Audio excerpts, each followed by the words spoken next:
Hey there, sunshine friends. It's time for another spectacular episode of Life in a Hiatus.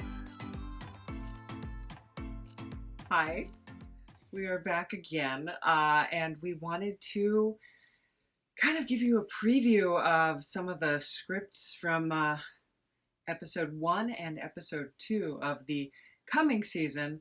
And we're also going to probably show you some concept art. Now, you probably have seen some of our concept art if you've been following our TikToks, where we sort of put our travel diaries together. And our travels and what's been going on in our life during hiatus kind of inspired the plot line of this current season. We're just sort of inspired by what happens in our lives. So we're going to start by reading you off a little bit. A little bit. Got a little bit of time here. Yeah. This scene takes place directly after the events of the very last episode of the U-Mind, which had some little crossover animations that we started doing at the beginning to do a tie-in. Shall we keep going? Mm-hmm. There's a rustling sound and a squeak. What is that thing? She's not a thing. She's Sorocha. And what, pray tell, is a Sorochka? Well, It looks like a marshmallow fetus. that's not supportive language. Tell me where you got this thing, and I'll tell you if I can support it or not. Okay. Well, don't get mad. Where did you get this Pillsbury dough beast? So, you remember when I got kidnapped and taken to the Soviet vampires' underground base? Yes, as I recall, your friends at the Temporal Mitigation Agency blew it up. Right. So the base was actually a sentient organism bioengineered from amaranthian DNA. Fascinating. And how does that explain this gyrating ball of s'more innards? She's the, The what? well, in the explosion, Of the Soviet base. a chunk of the base got stuck in my hair. I see. And I accidentally brought it home. And? And, well, here she is. She's getting so big. Come on, Scratch, isn't she cute? How could something so chubby, wubby, adorable be dangerous? You're not saying anything. Are you mad? Mad. We're here in 1995, hiding out in the past, trying to avoid the all-seeing eyes of the interdimensional overlords. I kind of botched that too, actually. Oh, believe me, I haven't forgotten. Yeah, sorry about that. And you cheerfully invite the pawn of our as-of-yet most hated adversaries into our home because, she's cute. But you do admit she's cute, right? Does she do anything useful? I'm not really sure yet. Mostly she just manages my social media. You're giving your snot ball. Her name is Sorochka, actually. I don't care what pet name you've given this thing. She's a creation of the Soviet vampires, and you've blissfully given access to all your personal information.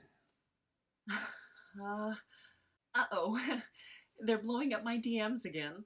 Those Soviet vampires? Oh, no. Internet people. What do these internet people need from you so urgently? Oh, attention, placating their delusions, that kind of thing. Yes. Oh, you certainly wouldn't want to miss pearls of wisdom like, I'm not fat, I'm fluffy, spoken by a rotund cat. Yeah, that's a round boy. Like that one, Sorochka. Or Bugs Bunny, wishing a very pleasant evening to some specified epoch of humanity. Ooh, care react that one, girl. Napoleon, why do you bother with this nonsense? You run a shit-tier podcast that... You see, that's the only way people pay attention to a caca tier podcast like mine. You have to grease the wheels a little bit. Grease their wheels? Oh, yeah. You leave a like for all these people's posts, answer all their DMs, even when they never stop coming, and... Dear Nap, Your skin looks disgustingly orange in your last video. Please fix this at once. I'm so horribly worried about you. Oh, it's, yeah, my bad. I selfishly went to the park to walk the hellhounds the day before instead of responsibly sitting in front of my computer for 18 hours. I may have accidentally picked up a slight tan. That's a tan. Well, for me. I mean, have you seen Marco? True. Marco's my sibling on Creeping Wave Radio. We don't care for each other. And hijinks ensue. Yay, fun. You should totally tune in. Oh, they're replying. Already? Guess so. I say, you should try a medieval bloodletting. Ooh, that works wonders for the complexion. No, absolutely not. Why not? It would give me material for a new episode and it can't kill me, so. No, but I can't abide by the mess it would make. Understood. Let's see. What else do we have here? Let me read this one. My heart is broken today because I posted like 4 Minions memes. It's been 10 minutes and you've yet to respond. How could you ignore me like this? I feel like our entire relationship is a lie. Well, I mean it is. But when you get right down to it, what isn't a lie? I mean, who's to say what reality is anyway? Here's one. I'm so upset and betrayed that you haven't taken my advice and utilized that charming Scratch character in more of your podcast. It doesn't say that. Maybe it should. Doesn't it? What is reality anyways? I try not to think about it, really. I just leave likes, implement all their suggestions blindly, obey their advice. Until you're just a puppet with access to a microphone and editing equipment. Jeez, it sounds so dramatic when you word it like that. I think of it more as becoming a willing canvas for their... Vandalism? Well, that's one word for it. So people don't just listen to your podcast out of, say, genuine interest? Oh, no, that's not how it works at all. The internet is like a herd of Annie Wilkes clones, except with Minions memes. Who? Oh, the Minions. They're these little yellow things? No. I know who the Minions are. You do? Oh, yes. Regrettably, they... Take it again.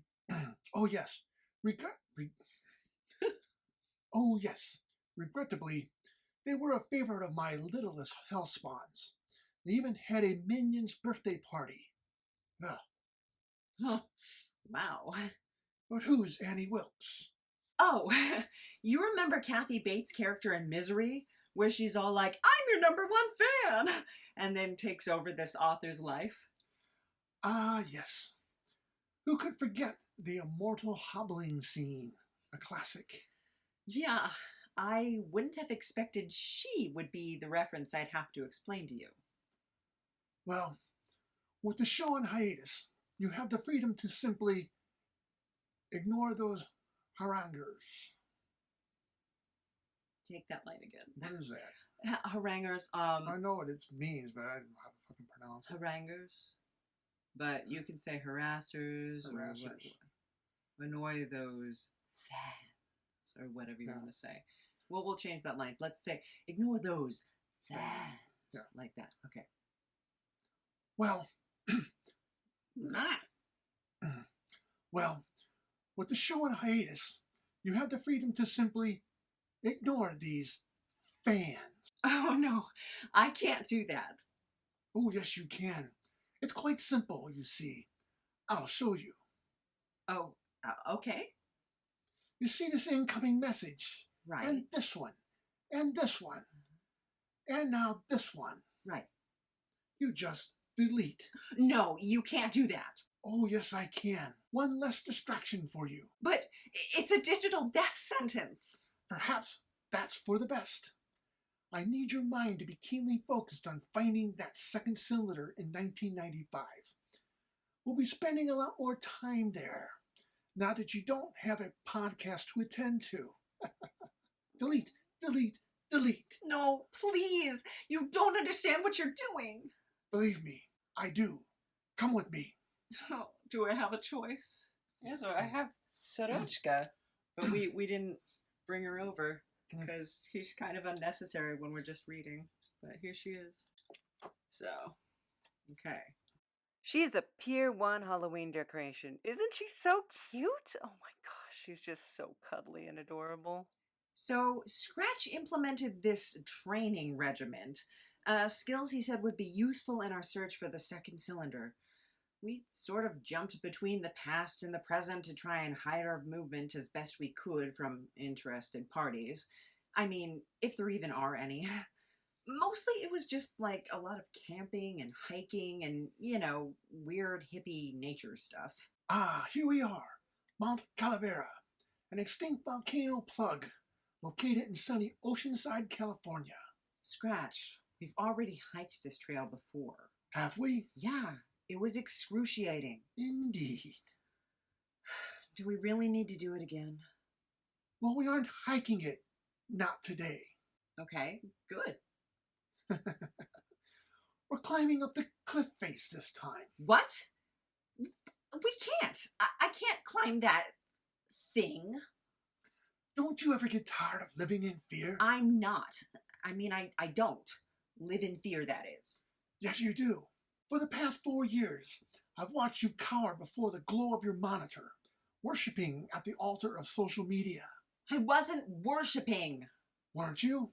People you actively avoid in your real life, you're all too happy to elevate to digital deities, sacrificing the precious gift of your existence in the name of likes, comments, and care reacts. Okay, well, yeah, but not out of fear. Yes, fear of irrelevance. Fear that no one will bother with your silly little podcast without you currying their favor. Well, that is how it's done. And how can you keep up that merry little jig? How long can you go on placating them before they tire of your tithings and demand more? Well... Exactly.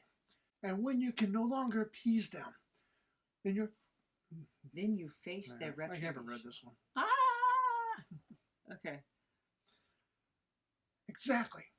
And when you can no longer appease them, then you face their retribution. Retribution? Forgot about that. I haven't been able to log in long enough and see what kind of retribution I have waiting for me. Perhaps a nasty little rumor, some unflattering pictures, or even a bald-faced lie or two. Great. And little by little, all that you have worked for will have crumbled beneath your feet. But of course, that was a fate you invented. Invited.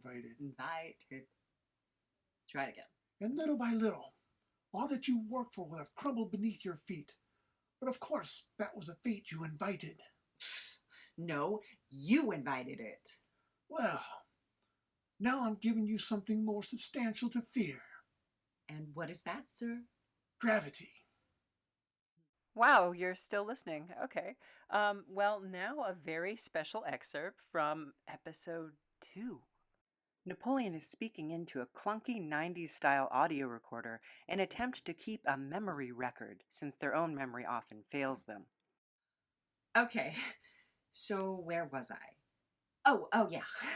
So I had potentially attracted the attention of some interdimensional overlords. Side note, I don't actually know what they look like because I've never seen them in person, but I'm pretty sure they look like the guys from Howard the Duck. So my boss, Old Scratch, started ushering me through space and time on a little training program he came up with to prepare me for the inevitable confrontation, I guess. Currently, I'm hanging off the side of an extinct volcano by one hand. Scratch, help me! Help yourself. Remember, I said no teleporting. That's cheating. Help myself? I'm dangling here by one hand with no foothold. Yes, I can see that. Just help me or I'm gonna fall. So fall then. What? Go ahead and fall. Wow, thanks. You're an immortal Amaranthian, Napoleon. So? So the fall won't kill you. No, but it won't exactly tickle either. And regrowing pulverized bones is a real pain in the neck. Literally, in this case. True. Yet all the time you've wasted dangling here, begging me to swoop into your rescue, you might have found another ledge, another hold, or even attempted to go back the way you came. Stop standing there lecturing me and pull me up. Suddenly, Napoleon teleports away. Always so ready to take the easy way out. Scratch teleports in pursuit. Napoleon, I said no teleporting. I didn't. Yes, you did. I saw you. No, I didn't do it. It was these guys. So yeah, so that is a chunk from our podcast for the next season that we're working on. Hopefully we'll be able to cook up some pictures to go along with it. You kind of see what we do when I direct my actors. Normally they're not sitting right next to me. He usually is. Ultimately, we'd like to be working in a recording studio or something like that for the next season. Oh my gosh, I'm so glowy. That's okay. So he is normally sitting next to me, and that actually is why you're one of my more difficult actors. Because my other actors, Who I'm working on raising money to pay for the following reasons.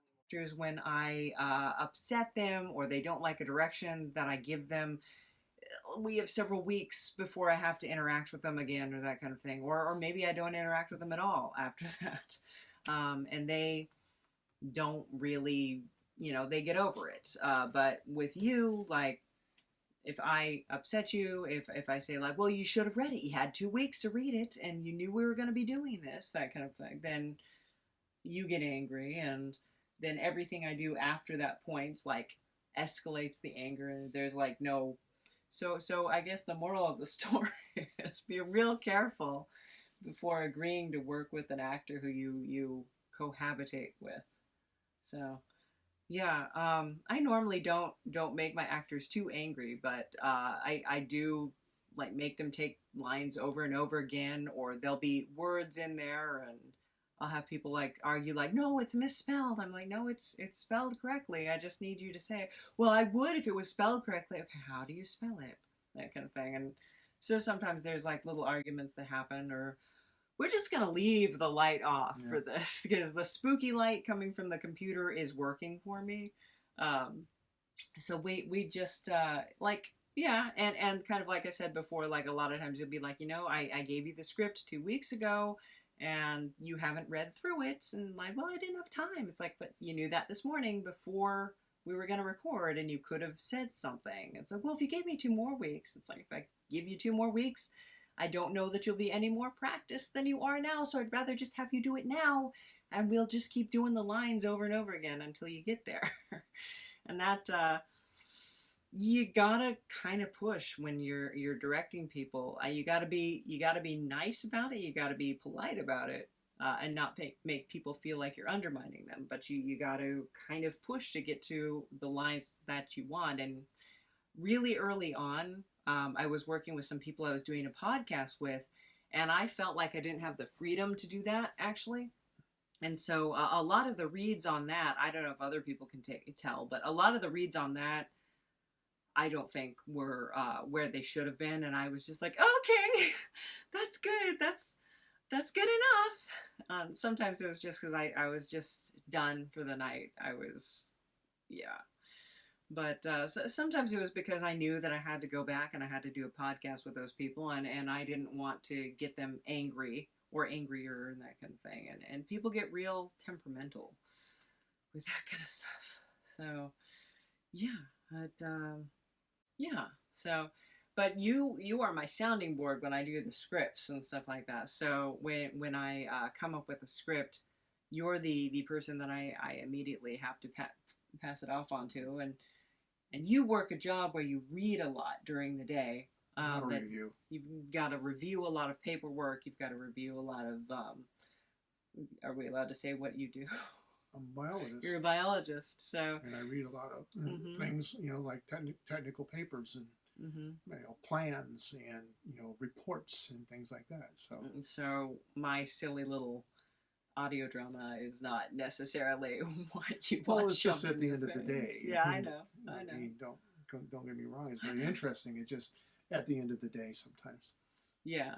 And then you'll sometimes have input on like how Scratch. You're like, no, that's not how Scratch would say it, and that kind of thing. And I'll be like, oh, I think it is how Scratch would say it. Well, tell them how did you originally envision Scratch? Oh, yeah. I've talked about this before, but originally the character of Scratch is based off of, there is this album that I fell asleep listening to at your parents' house, actually.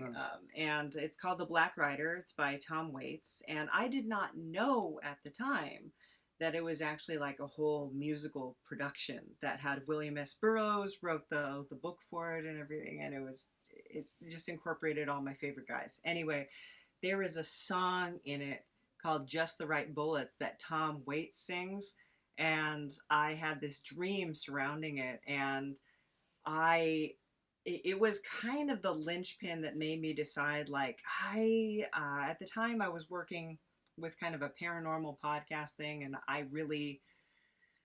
there was a lot of talk about conspiratorial kind of things and alternative news, alternative history, and I wasn't super comfortable with that kind of thing. And so I was like, I'm just going to kind of do an audio drama that incorporates like conspiracy theories and cryptids and paranormal phenomenon, and it's going to be about this podcaster who is investigating this because they want to discover their past and they can't remember their past, and slowly but surely they find out that they're more involved in this world. And this was kind of the combination of the novel and comic series that I was working on.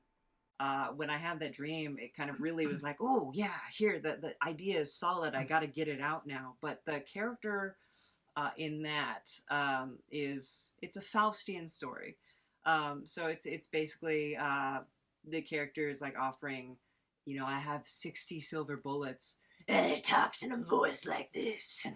I can't get myself down the Tom Waits is in Dracula. Tom Waits, he's in Dracula. He's got that kind of like dark, it's like Cookie Monster-ish kind of voice. Yeah, something that I wasn't able to do. So. And you tried, but he has to take water just to do the regular Scratch voice that he does, because it's too husky, and it requires you to speak in your throat like this, and it's but you based it off of Vlad Dracul from the older Dracula from the movie Dracula. Bram Stoker's Dracula. Yeah. You based it more. Well, Francis Ford Coppola's Dracula. Yeah.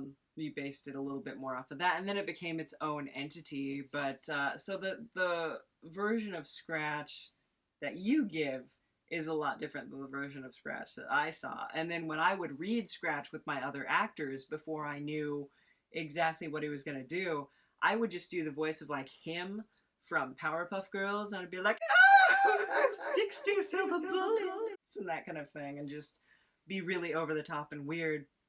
And people really not because I wanted the character to be that way, but just because I needed a voice differentiation when I was doing different characters and reading with other actors. And yeah, we should wrap it up. You want to wrap it up? Learning how to tape. Learning how to tape. Oh my gosh. So hopefully I can have some beautiful video, some concept art that goes along with this, and kind of give you an idea of what we have planned for the new season. If this happens. Oh my gosh, it's such a process. So thank you guys for coming along with us. So, you want to give them a kiss? No. You give them a kiss. They're going to feel left out. No. You got a limited amount of time. Sorry, no kisses from Scratch. Sorry about that. Oh, except for the Patreons. They get some kisses. Like Jan Neff Sinclair, our newest Patreon, and the amazing Neil, who always amazes me with his Neilness. Nikki Benfield. Hi, Nikki. How you doing? I'm good. So, and the Grammarica Show, who has been a Patreon since I was born, I think. If you want to be a patron, you can go to patreon.com/lucidnap. And thanks for following our progress. Yeah. Or hate watching us and reporting back to the interdimensional overlords. That works too, because you know what? We don't discriminate. For us, a view is a view. Yeah. So thanks for coming along on this ride, and hopefully we'll have more to share with you on our development. You can go to thelucidnap.com for more cool stuff and merchandise if you want to do that. That's kind of a fun thing. Okay. Bye.